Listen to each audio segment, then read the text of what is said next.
You think you know military life at sea? Steel corridors, tight routines, the smell of jet fuel or diesel lingering in the air. But life aboard a nuclear submarine is so different from that on an aircraft carrier, it may as well be another planet. They're both metal giants, nuclear-powered and brimming with high-stakes missions and classified operations, but they operate under fundamentally different rules of space, time, and human psychology. The contrast isn't subtle, it's brutal. We'll pull back the hatch to see what that entails.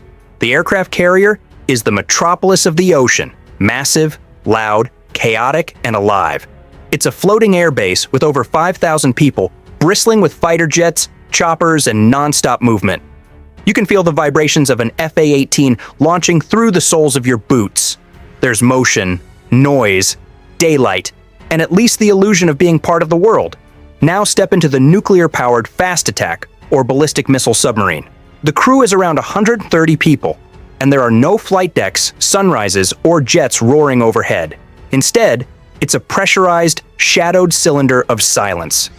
Submariners don't just work in isolation, they live there, breathe it, and become it. On a submarine, space is so limited that 3 sailors rotate through 2 bunks, a practice known as hot bunking. Sheets are still warm from the last person, and personal space is non-existent. Your world is metal, wire, and other human bodies. In contrast, on carriers, while still crowded, each sailor has their own bunk. Carriers also have gyms, lounges, and chapels. While carriers allow a glimpse of the horizon, submariners don't see the sun for months, with no day or night, just fluorescent lights and walls that hum with the sound of nuclear power. Submarines typically run on a strict 18-hour cycle, split into 6 hours of work, 6 hours of other duties, and 6 hours of sleep. The lighting changes mimic time progression, with blue during night and white for day. Sleep must be sacred because fatigue on a sub can kill everyone aboard, such as a sonar technician, missing a contact, or an engineer slipping during reactor watch. The story is different on carriers, where operations never stop and crews sleep when they can. 2 hours here, 3 there. The flight decks are operational 24/7, and sleep is more of a suggestion than a schedule. On a sub, you're woken by your relief shaking your shoulder in the dark. On a carrier, it might be the thunder of afterburners right above your head. Food affects morale like nothing else, especially when you're locked in a metal tube under the ocean. On submarines, every ounce of food is loaded before departure with no resupplies. The menu evolves over time as fresh fruits and vegetables disappear first, followed by frozen items, until it's mostly canned or dehydrated rations by month 3. Submarine cooks, however, are considered magicians, and their food is consistently rated among the best in the Navy. A hot lasagna can change your day when you can't go outside or call home. Before we get to that, I need your help. I'm trying to hit 50,000 subscribers by the end of the year, and I need your help. So I would really appreciate it if you could subscribe and help me out. With their floating city size, carriers have multiple galleys running non-stop and receive fresh supplies from other ships.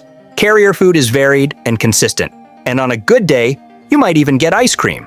On a submarine, work is constant but quiet, with every system monitored with absolute precision and no room for error.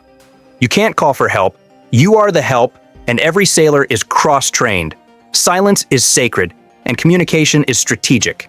The power of invisibility means that when a sub fires a torpedo or a missile, the world doesn't know until it's too late. Aircraft carriers are the opposite, with their strength being loud, overwhelming force. Jet engines roar, flight deck crews scramble, and below deck, engineering, logistics, munitions, and maintenance all work at the same time. Communication is constant with radios, hand signals, and alarms, and every hour is wartime tempo, even in peacetime. There's a psychological toll to both environments, but in vastly different ways. Submariners live with the same 130 people for months with no escape, no contact with the outside world, no internet, and no phone. They see the same faces and hear the same jokes. Privacy is gone, and they are not just living, but surviving together. Fights are rare, Resentment is carefully managed, and the chain of command is a lifeline. Carrier life offers more social diversity and outlets like TVs, emails, and occasional port calls. With thousands aboard, however, it's easy to feel alone in the crowd. While submariners may be trapped together, they are not anonymous, which is often the case for carrier sailors.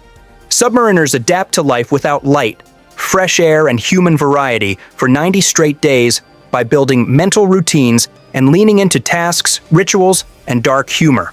However, depression, irritability, and claustrophobia are real, and there is no escape, only discipline. Carrier sailors, on the other hand, deal with noise fatigue, sensory overload, and social friction. Living among thousands means navigating politics, relationships, and leadership struggles. Both environments are lethal in different ways.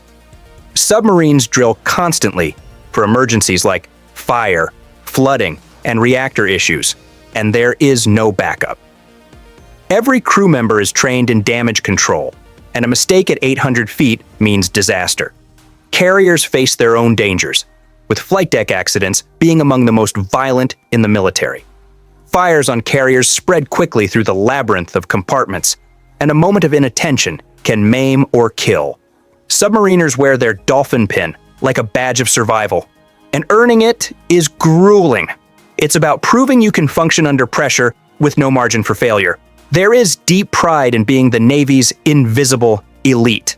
Carrier sailors find identity in the scale of being part of something bigger than themselves. They operate the largest warships in human history, and when a carrier pulls into port, the world notices. Submarines arrive quietly, if at all. One fights in the shadows, the other in plain view. Understanding the difference is about human lives under pressure and how we design systems to stretch the edge of human endurance. Submariners battle silence, confinement, and invisibility, while carrier crews wrestle with noise, chaos, and the burden of being a visible force. Both serve in isolation and sacrifice personal comfort and safety, but their worlds are incompatible.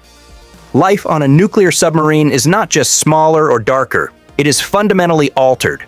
Submariners emerge from the depths changed by silence. Meals prepared in a nuclear submarine's compact kitchen, or galley, are carefully planned and creatively made to feed a crew of around 120 to 150 sailors in a very tight space, with no open flame cooking. Inside a vessel designed for stealth, survival, and silence, where a wrong scent could signal a system's failure, and an accidental spark could mean disaster, meals aren't just food, they're mission critical. The galley is a steel box, no bigger than a walk-in closet with no windows or natural light, yet it delivers hot, morale-boosting meals 4 times a day. This is culinary warfare, and it starts with control. On land, cooking is flexible, but on a submarine, everything is pre-planned, and once the hatch seals, there are no last-minute groceries. Every ounce of food, including hundreds of pounds of flour, crates of potatoes, thousands of eggs, and slabs of prime rib, must be preloaded with strategic precision. Each deployment begins with fresh items like fruits, vegetables, and dairy, but they fade fast. Before we get to that, I need your help. I'm trying to hit 50,000 subscribers by the end of the year, and I need your help. So I would really appreciate it if you could subscribe and help me out. Soon, it's all about preservation, with frozen, canned, dehydrated, and powdered ingredients becoming the new reality. In the galley, there is no open flame because fire is lethal in an oxygen-controlled environment. Every meal is crafted using electric appliances like convection ovens, steamers, microwaves, and induction cooktops. The crew eats 4 meals daily: breakfast, lunch, dinner, and the sacred mid-rats for the night shift. The kitchen staff works in tight shifts to prep, cook, serve, and clean. Errors in the galley don't just ruin a meal, they could tank morale, which is a lifeline on a submarine. Food becomes emotional currency, with things like perfectly crispy bacon or fresh chocolate chip cookies acting as psychological armor against the psychological toll of living in a sealed hull for months with no sunlight or fresh air. Submarine culinary specialists train intensely to maximize nutrition while minimizing waste, to calculate calorie intake based on duty rotations, and to adapt every dish as ingredients dwindle. This is tactical cooking down to the gram. For example, mashed potatoes are made with fresh potatoes early on, but by week 3, it's rehydrated flakes. The skill is making the crew not notice the shift or even prefer the later version. These small wins matter because they help avoid the kind of slump that leads to fatigue, irritability, or breakdowns. Food safety is not negotiable, as a single case of food poisoning could disable the entire crew in a confined ecosystem with recycled air and no ER access. Ingredients are stored, labeled, rotated, and temperature logged with clinical obsession. Submarines are scent sensitive, and odors don't dissipate easily. Dishes are planned not just for taste, but for neutral profiles, and frying is avoided. Storage is a puzzle of logistics, with food packed into every crevice, including beneath floor panels and between missile tubes. Bread is one of the first things to spoil, so culinary specialists bake it fresh daily. The smell of baking bread cuts through the recycled air and lifts spirits. Desserts like cookies, cakes, and cobblers, made from powdered eggs and shelf-stable ingredients, are constant morale boosts. Every now and then, the galley staff pulls off a food miracle like a Thanksgiving dinner at sea, to remind the crew they are not forgotten and are still human. Military nutritionists and psychologists collaborate with the culinary specialists, and every tray served represents layers of planning. The submariners gather for meals like families, joking, sharing, and arguing over food. The secret power of submarine food is that it isn't just sustenance, it's identity preservation. The submarine galley is the heart of a sealed community, a pressure cooker of planning, performance, and human resilience. Submariners live in a steel capsule hundreds of meters beneath the ocean, where sunlight doesn't exist.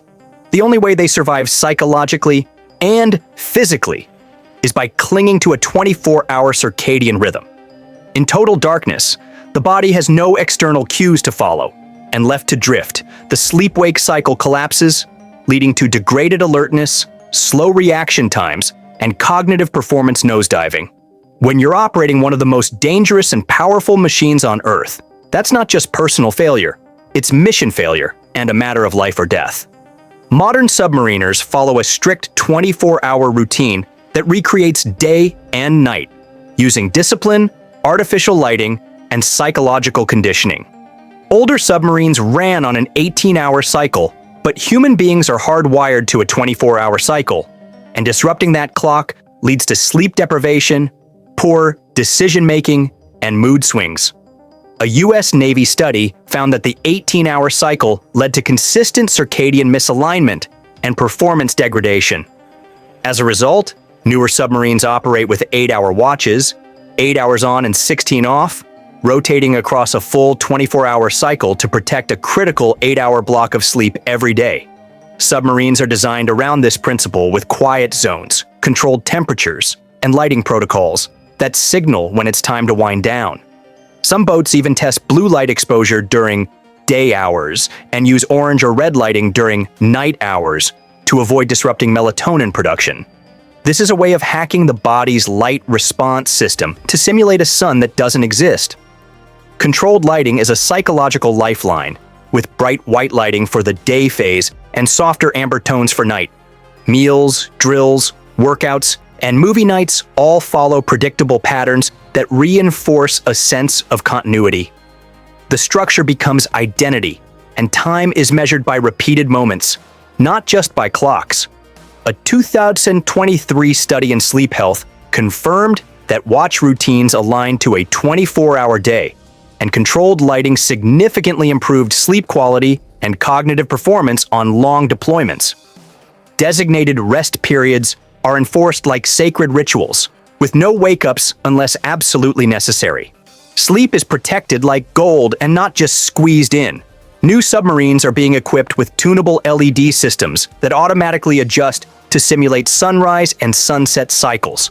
A fatigued submariner is a liability, and a crew running on misaligned cycles is a ticking time bomb. The lighting, sleep, and schedule are not comforts. They are defenses against the erosion of human function. The rhythm becomes a compass, a tether to the surface world, and proof that time still exists. Routine is light, and without light, you lose the war before the enemy ever finds you.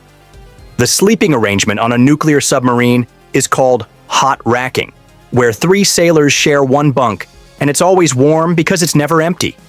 Each bunk is a coffin-sized space, 6 feet long, 2 feet wide, and less than 2 feet tall, with no room to sit up. Stacked 3 high, they are like drawers in a cabinet. The submarine doesn't have enough beds for everyone. With over 150 crew members and only about 100 bunks, hot racking is a necessity. When one sailor wakes up, another takes his place immediately, and the heat from the last body is still in the mattress. The schedule is brutal, and submariners often get only 4 to 5 fragmented hours of sleep per day. The constant hum of machinery, whirring fans, and faint sonar pings mean there is no silence. The artificial lighting system tries to mimic day and night cycles, but the mind knows it's fake, leading to disorienting dreams or insomnia. Personal space is non-existent, and each sailor has a tiny locker, barely the size of a kitchen drawer for all their belongings for months. Showers are rationed, and water is a luxury.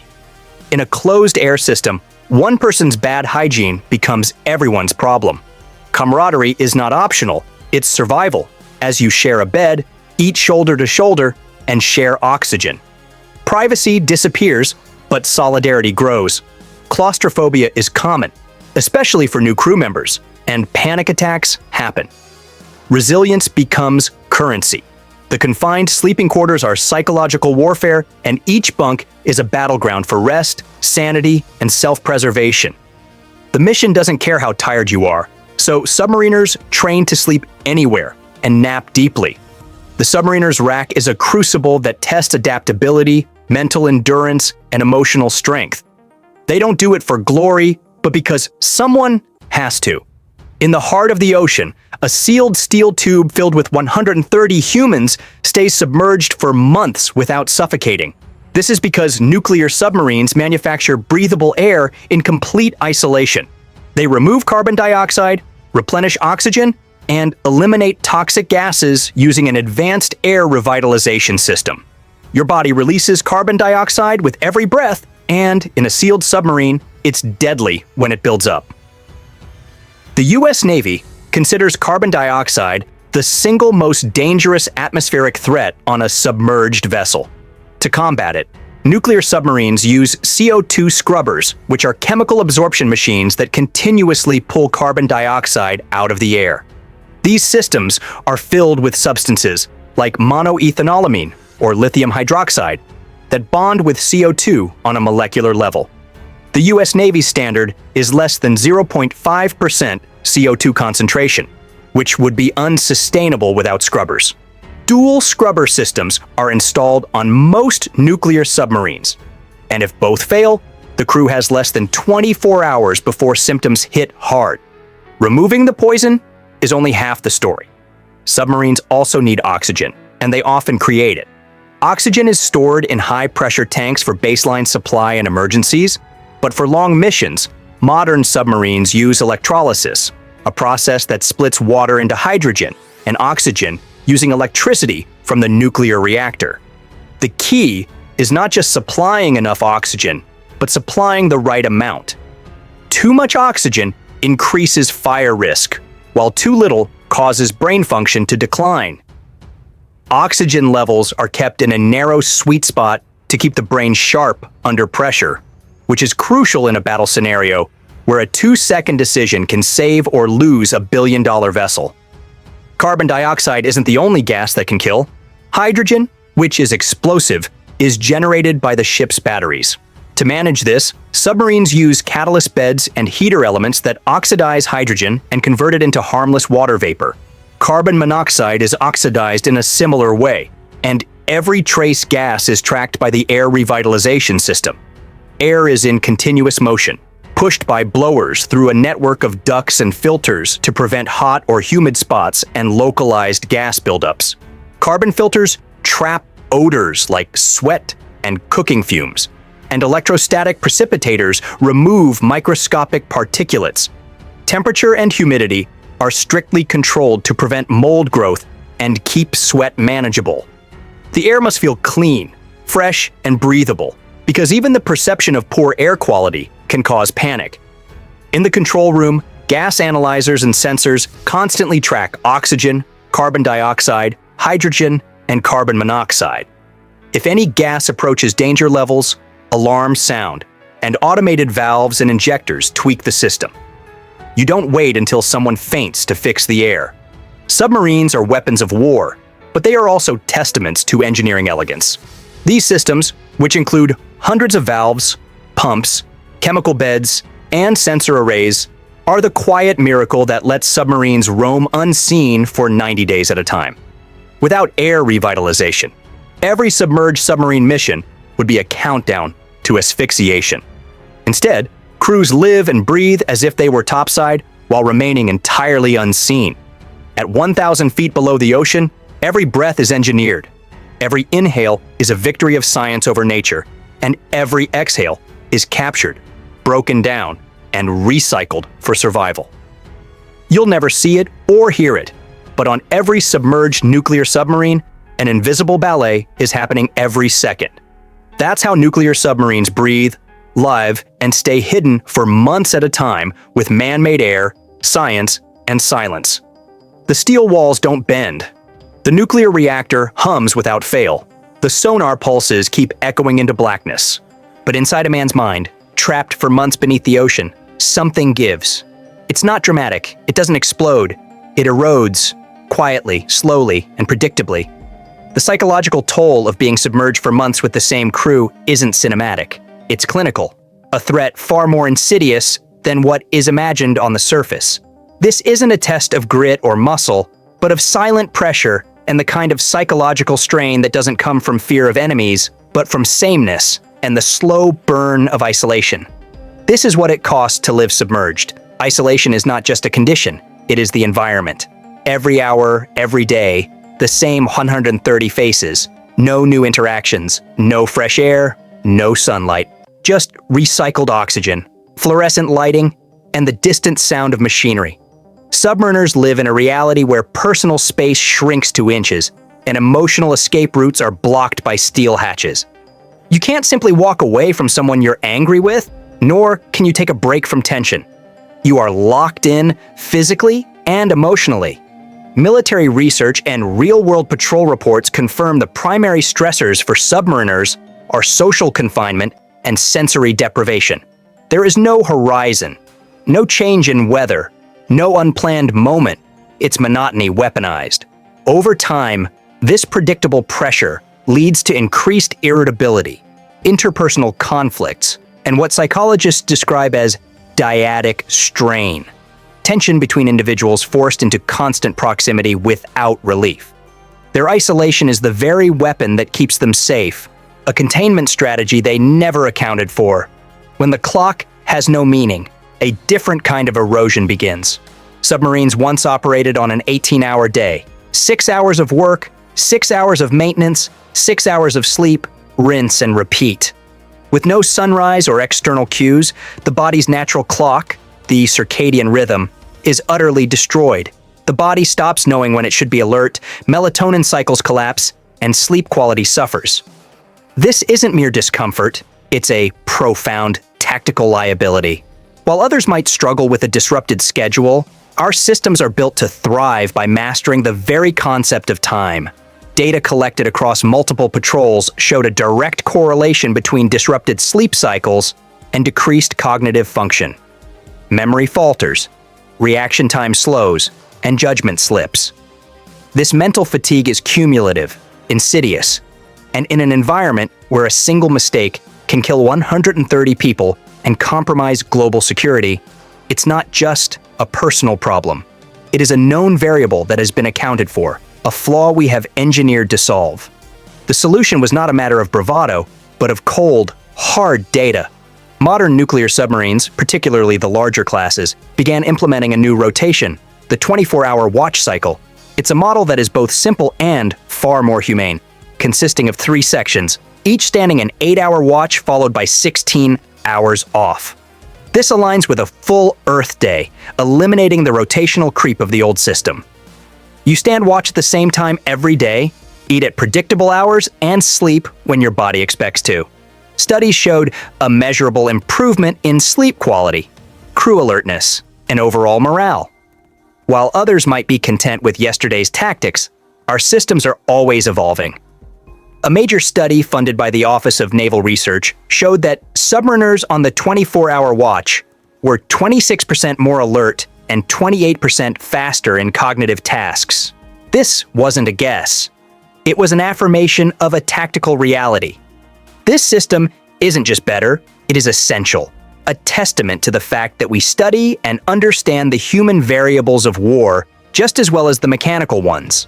Still, implementation isn't universal. Smaller submarines or older models with tighter crew rosters often can't spare the personnel to run a full 3-section, 24-hour rotation. They rely on a 2-team, 12-hour shift system. On paper, it looks balanced, but it pushes the human body to its limits. After only a few days, reaction time dips, stress markers rise, and concentration fractures. Even within the 24-hour system, variations exist, like the 8-4-4-8 cycle that distributes fatigue more evenly and mirrors land-based shift work schedules in professions like emergency medicine and nuclear plant operations. No matter the structure, there is no downtime on a submarine. Every role from the commanding officer to the sonar tech is mission critical. The watch system is not just about rest, it's about ensuring that at any given moment, the right eyes are on the right systems and the right minds are making decisions. That's why these shifts aren't randomly assigned, they're strategically crafted. The enemy operates on a timetable of their own making. We operate on a timetable of our own perfection. Communication blackout is a form of emotional starvation. What happens when you can't talk to your family? When emails come once a week, if at all? When you don't know if your child is sick or if something happened back home? You guess, you imagine, and your mind fills the gaps with worst-case scenarios. That is the chronic anxiety submariners live with. This emotional starvation is one of the cruelest mental burdens of underwater service. On the surface, it's a stoic facade. Underneath, it's a war against the self. Many sailors stop talking about family entirely, emotionally compartmentalizing to survive. But that suppression comes with a cost. When you disconnect from your emotional core for too long, it becomes harder to reconnect later. This isn't just stress, it's identity erosion. Their psychological fortitude is the final, decisive armor. The weight of watchstanding is a constant burden. Submariners stand watch on nuclear reactors, torpedo systems, and sonar arrays that track the movements of foreign vessels in silence. Every beep, every fluctuation, in reactor temperature, every unidentified contact must be logged, evaluated, and acted on without distraction. Hypervigilance takes its toll. According to data from the Naval Submarine Medical Research Laboratory, sustained periods of high alertness without emotional release lead to burnout-like symptoms, emotional flattening, decreased empathy, and a sense of dissociation. One wrong call in sonar can turn a quiet patrol into a diplomatic crisis. One oversight in propulsion could trigger a cascade failure. The world believes their enemies are our focus. The truth is, our focus is the perfect execution of our own tasks. There's no escaping personality clashes when you're trapped 500 feet underwater. You can't avoid the loud guy or the one who chews too loudly. You don't get to opt out of interactions. Over time, minor irritations become personal offenses, a phenomenon crew psychologists refer to as behavioral magnification. In confinement, small habits grow large. A joke becomes an insult. A forgotten thank you becomes a declaration of war. Good crews mitigate this with training. Submarine candidates undergo psychological screening to weed out those with traits associated with low adaptability. Rigid thinkers, attention seekers, impulsive personalities. While their weaknesses are a mystery to them, our weaknesses are a variable we have already eliminated. Even the best can crack under pressure, which is why submariners undergo pre-deployment resilience training. It isn't optional, it's mission critical. You don't leave the boat unchanged. Many submariners report re-entry problems after deployment, trouble sleeping in a regular bed, sensitivity to noise, feelings of disconnection from loved ones. The return to the normal world is often harder than the departure. You've adjusted to artificial time and bonded with a tribe that experienced something no one else can understand. Psychologists refer to this as re-acclimatization stress. It's a predictable response to extreme environmental change, and if not managed, it can spiral into depression, substance misuse, or relational breakdowns. Marriages are tested most, not during the patrol, but after. Not everyone copes. While mental health screening keeps many at-risk individuals out of submarine service, it's not infallible. In rare cases, breakdowns happen mid-patrol.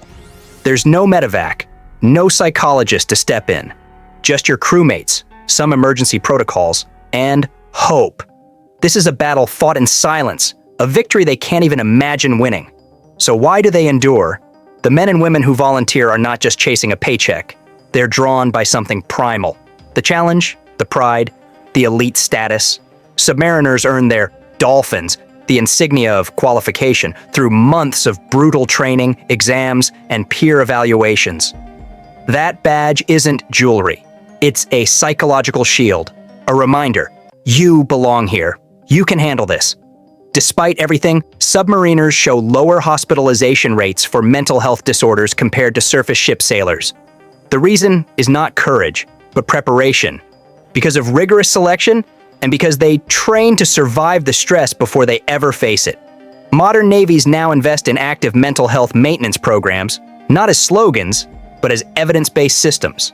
These include resilience training to interrupt negative thought spirals, controlled lighting systems to support circadian rhythms, and peer support networks. Their failures are our lessons, and we have long since learned them.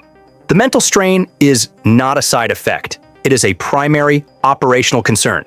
One report detailed a Trident missile patrol, where extended duration and mechanical issues led to a 40% spike in sleep complaints and reported anxiety symptoms. These are not footnotes, they are red flags. As submarines stay submerged longer, the margin for error narrows. The submariner's war isn't always fought with weapons. It's fought in silence, against boredom, and against the slow erosion of self. And most win it. Not with bravado, but with structure, discipline, and humor. They come back scarred but bonded, sharpened. Not all can handle it, but those who can carry a truth few others understand. You don't survive the submarine. You adapt to it. And in doing so, you discover just how much pressure the human mind can withstand when trained, supported, and united. The solutions are not accidental. They are designed, a testament to a system that operates with surgical psychological precision. Imagine living in a steel tube beneath the ocean, where time bends, light never changes, and your sleep cycle is dictated not by the sun, but by a watch rotation. In the unforgiving silence of a submerged nuclear submarine, where failure is not an option, the entire vessel runs on shifts known as watch systems. For decades, submariners operated under the infamous 18-hour day. 3 teams, 3 watches. 6 hours on duty, 12 hours off. Then repeat. A full day lasted just 18 hours. This meant that in 4 Earth days, you'd rotated through every possible time slot. Your body never had time to anchor. It was like flying through time zones forever, without the jet or the sky. The results were brutal. Submariners reported chronic fatigue, degraded memory, poor mood regulation, and dangerously slow reflexes.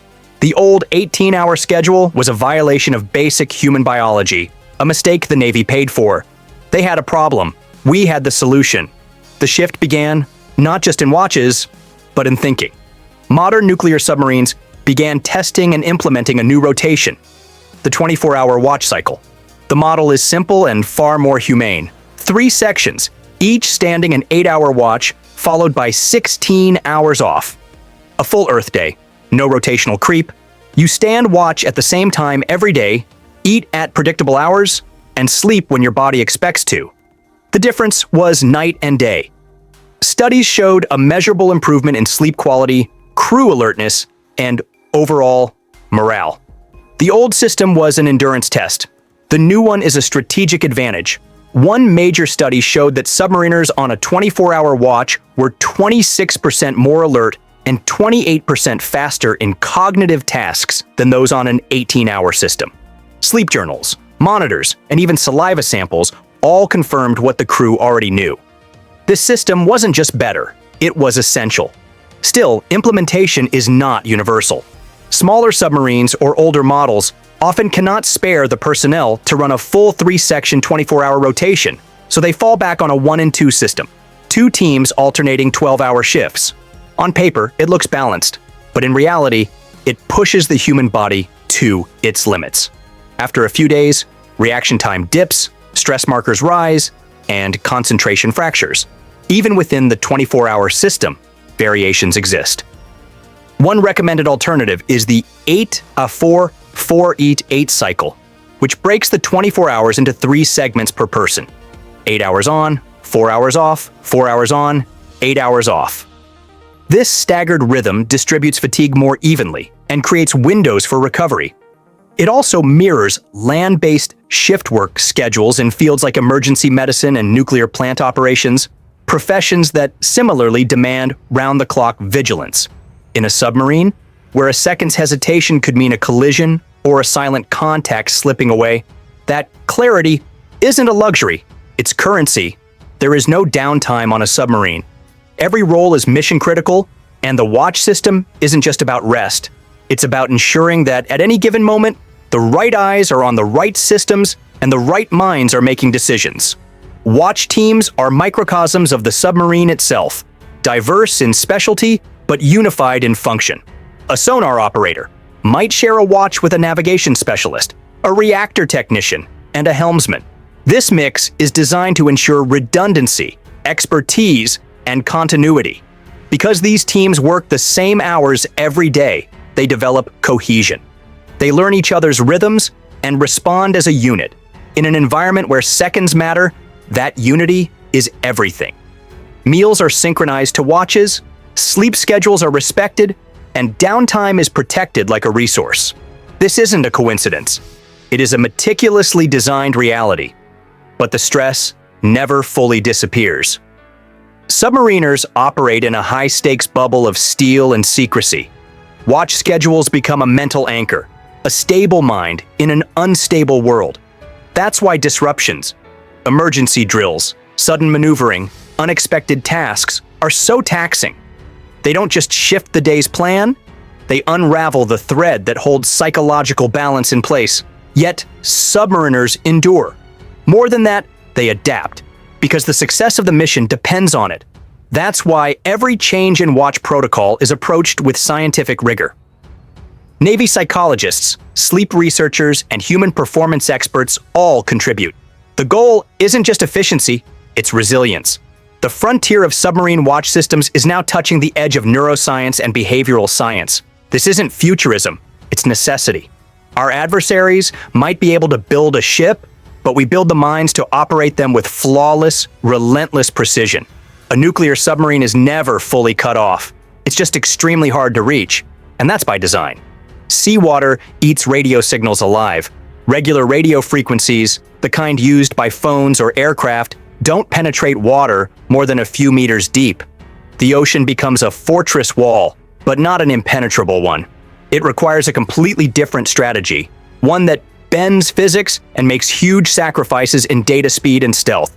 Their fortress is our challenge, and we have long since engineered its collapse. The first lifeline is very low frequency, VLF radio waves, which can penetrate seawater about 20 to 30 meters. A submarine running just beneath periscope depth can receive VLF signals using a long trailing wire antenna. We are talking glacial data speeds. No voice, no video, but what VLF lacks in bandwidth. It makes up for in reliability and reach. Massive land-based VLF stations can send signals thousands of kilometers across the planet. This isn't about chatting, it's about strategic control.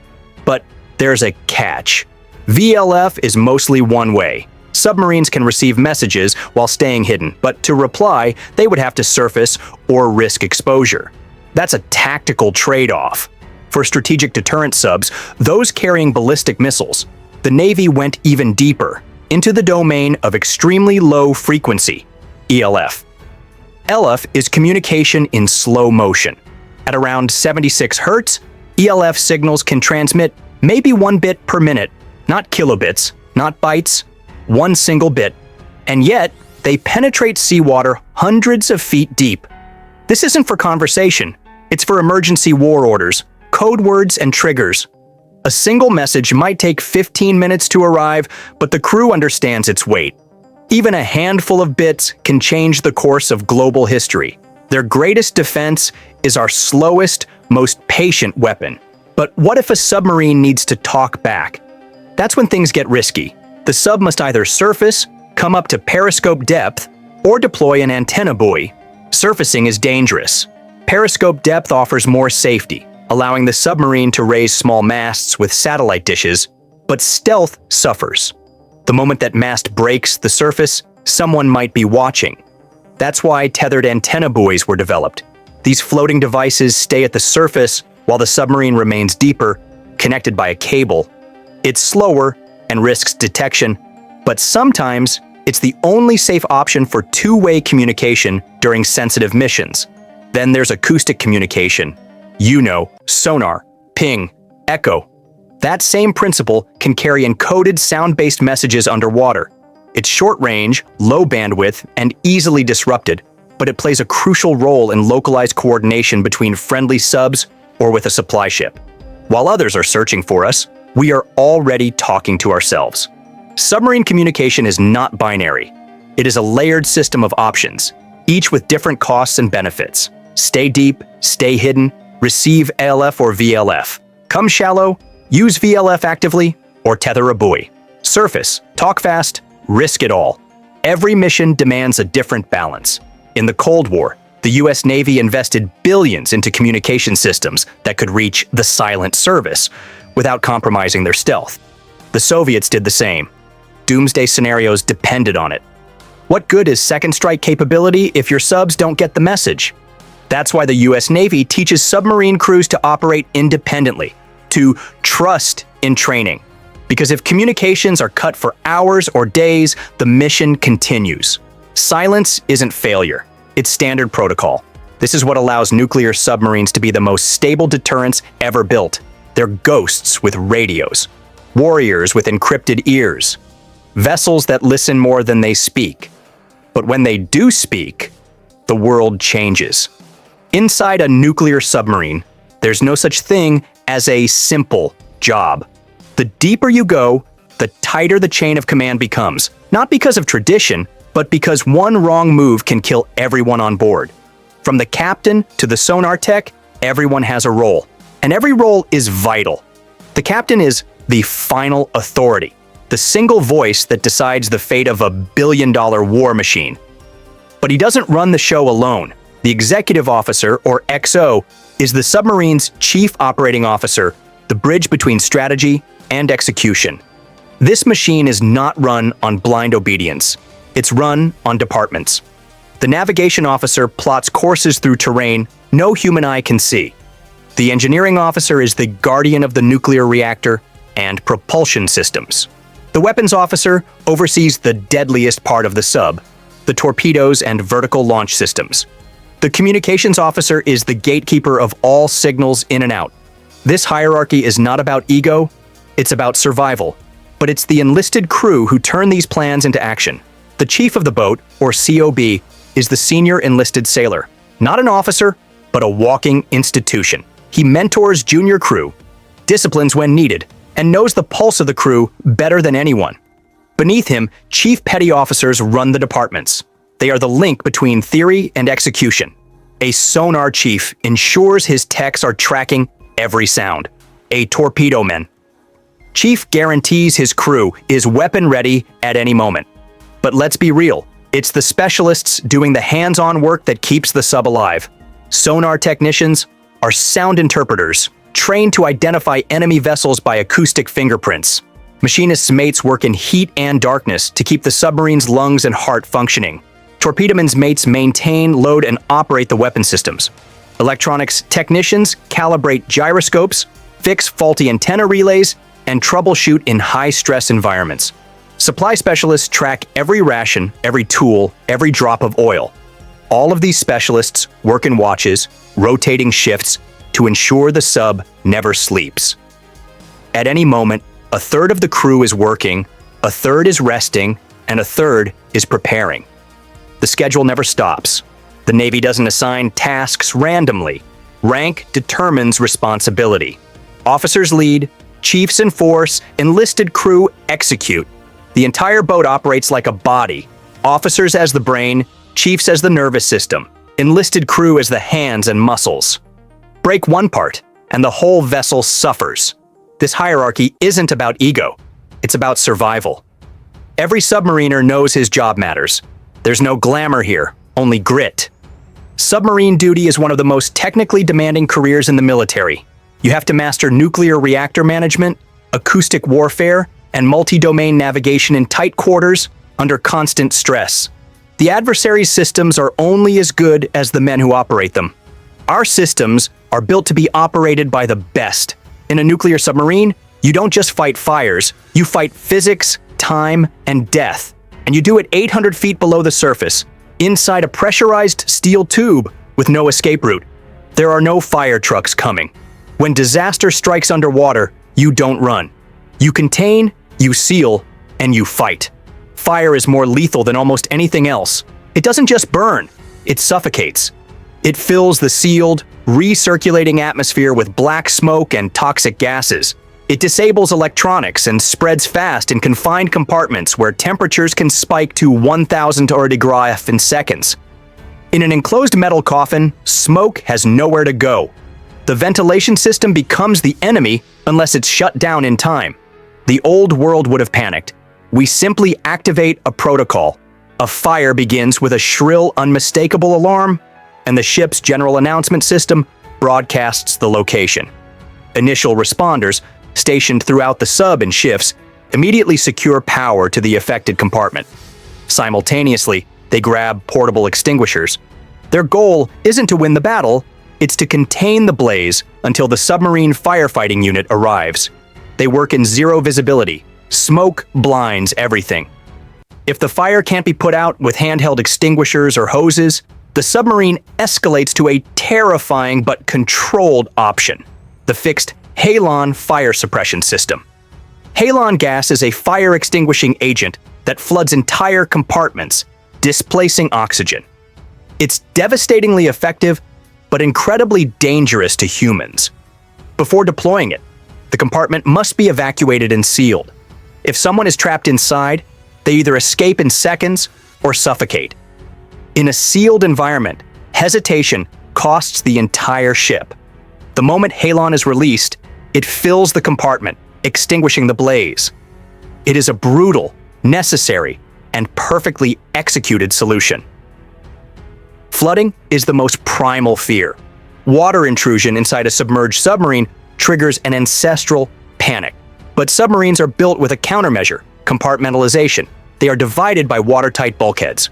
When a leak begins, the first command is always the same: isolate the compartment.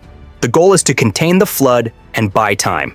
Damage control teams then move in with specialized patch kits and tools to physically stop or slow the leak.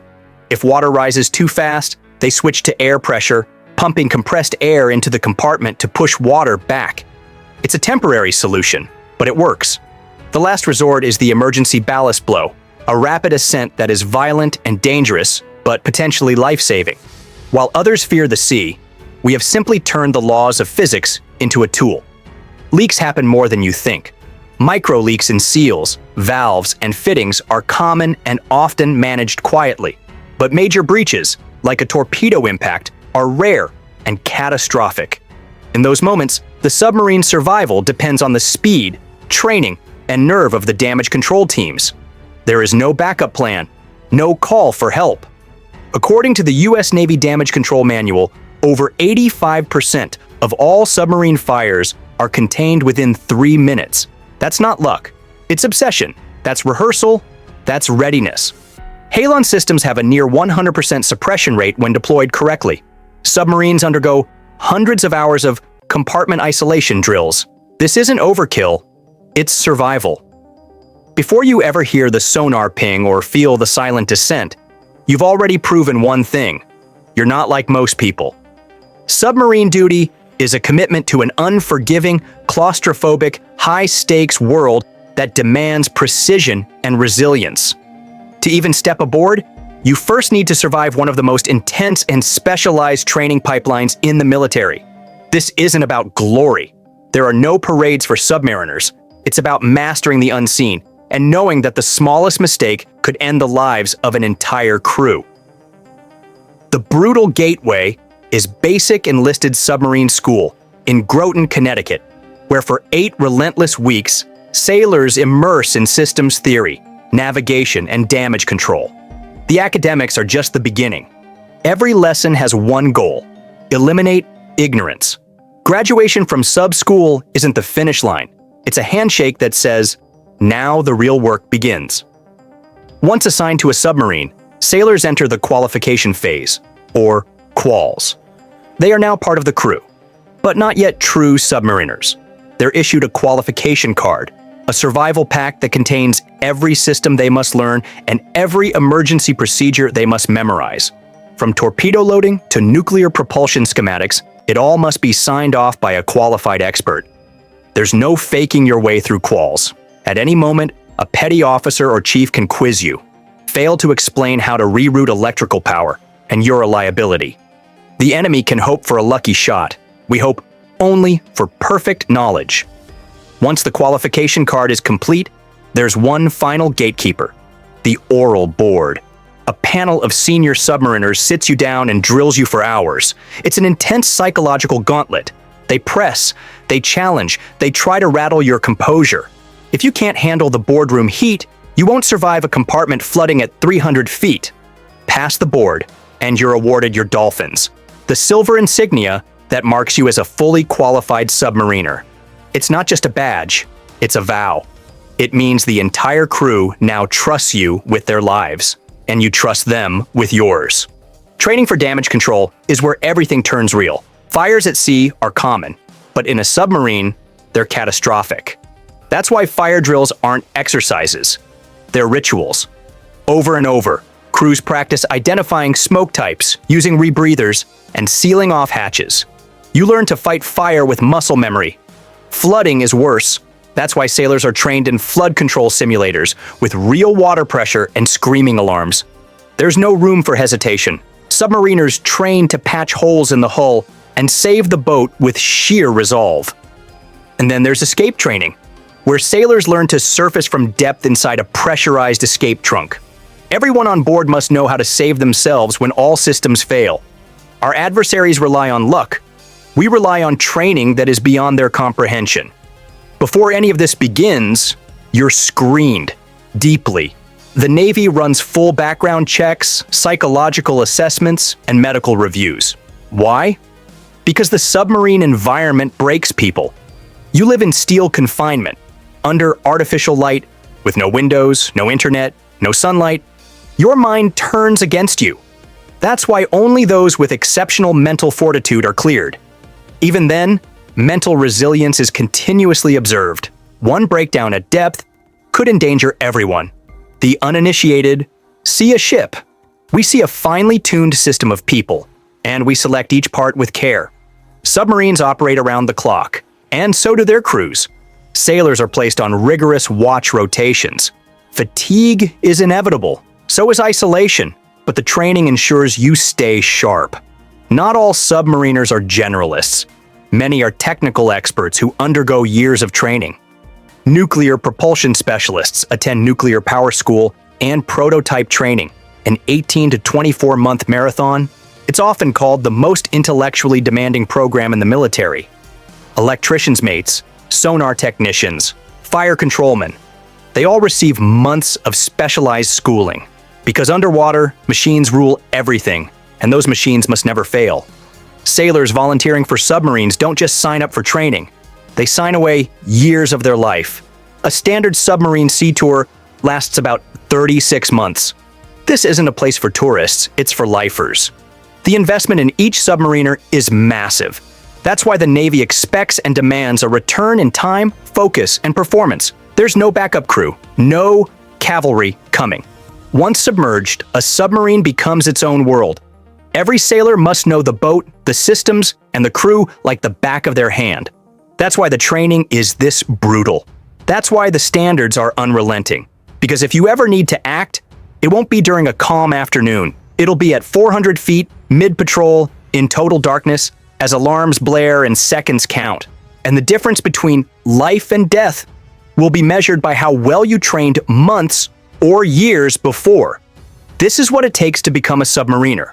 Not glory, not medals, but readiness, memory, and composure.